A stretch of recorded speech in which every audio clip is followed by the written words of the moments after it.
ഇന്നത്തെ നമ്മുടെ വീഡിയോ നല്ല അടിപൊളി ടേസ്റ്റിൽ നമ്മൾ ഈസി ആയിട്ട് കുറിച്ചി പറ്റിച്ചാണ് നമ്മുടെ ഇന്നത്തെ വീഡിയോ. ഇത് പെട്ടെന്ന് പൊടിഞ്ഞു പോകുന്ന മീനാണ്. നിങ്ങളെല്ലാവരും ട്രൈ ചെയ്ത് നോക്കണം. പെട്ടെന്ന് നമുക്ക് ഉണ്ടാക്കാം. അപ്പം വീഡിയോ കണ്ടാലോ? നന്നായിട്ട് വെട്ടി ക്ലീൻ ചെയ്ത് കൊണ്ടുവന്ന് കുറച്ച് കുറിച്ച് എടുത്തിട്ടുണ്ട്. ഒരു 1/4 കിലോളം ഉള്ളു. അതിനുവേണ്ടി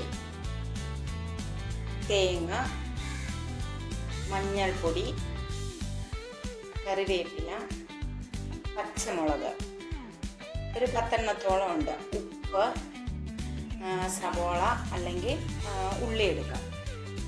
ഇത്രയും നമുക്ക് മിക്സിയുടെ ജാറിൽ നന്നായിട്ട് ക്രഷ് ചെയ്തുകൊണ്ട് വരാം.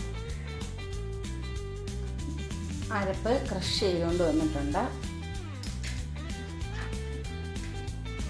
കുറിച്ചിട്ട് കൊടുക്കാം.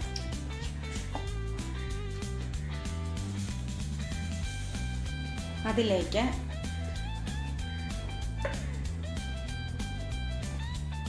കുറച്ച് വെള്ളം ഒഴിച്ചു കൊടുക്കാം.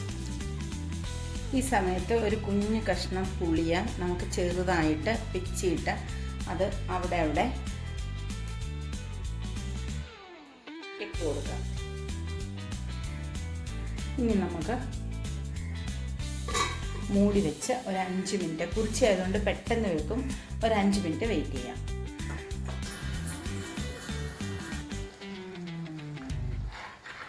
നമ്മൾ നന്നായിട്ട് ഇളക്കി കൊടുക്കരുത്. ഇളക്കിയാൽ മീനെല്ലാം പൊടിഞ്ഞു പോവും. അതുകൊണ്ട് ഇളക്കണ്ട. ഈ സമയത്ത് ഉപ്പൊക്കെ കറക്റ്റാണോ എന്ന് നോക്കണം. ഉപ്പ് കുറവാണ്, അപ്പം നമ്മൾ കുറച്ചും കൂടെ ഉപ്പ് ചേർത്ത് കൊടുക്കാം. വെളിച്ചെണ്ണ നമ്മൾ ചേർത്തിട്ടില്ലായിരുന്നു. നല്ല നെയ്യുള്ള കുറിച്ചി ആയതുകൊണ്ട് കുറച്ച് മുളക് പൊടി നമുക്ക് തൂവി കൊടുക്കാം. ഇത് നമുക്ക് ഇതൊന്ന് നന്നായിട്ട് ചുറ്റിച്ചു കൊടുക്കാം. നല്ല ടേസ്റ്റി ആയിട്ടുള്ള കുറിച്ചി പറ്റിച്ചത് ആണ് നിങ്ങൾ കണ്ടത്. നിങ്ങൾക്ക് വീഡിയോ ഇഷ്ടപ്പെട്ടാൽ ലൈക്ക് ചെയ്യണം, സബ്സ്ക്രൈബ് ചെയ്യണം, ഷെയർ ചെയ്യണം. നല്ല ടേസ്റ്റാണ്. എല്ലാവരും ട്രൈ ചെയ്ത് നോക്കണം. പുളിയൊക്കെ കൂടുതലാണെങ്കിൽ മാത്രം എടുത്ത് കളഞ്ഞാൽ മതി. അത് നമ്മൾ വിളമ്പുമ്പോൾ സെർവ് ചെയ്യുമ്പോൾ നോക്കിയിട്ട് ചെയ്താൽ മതി.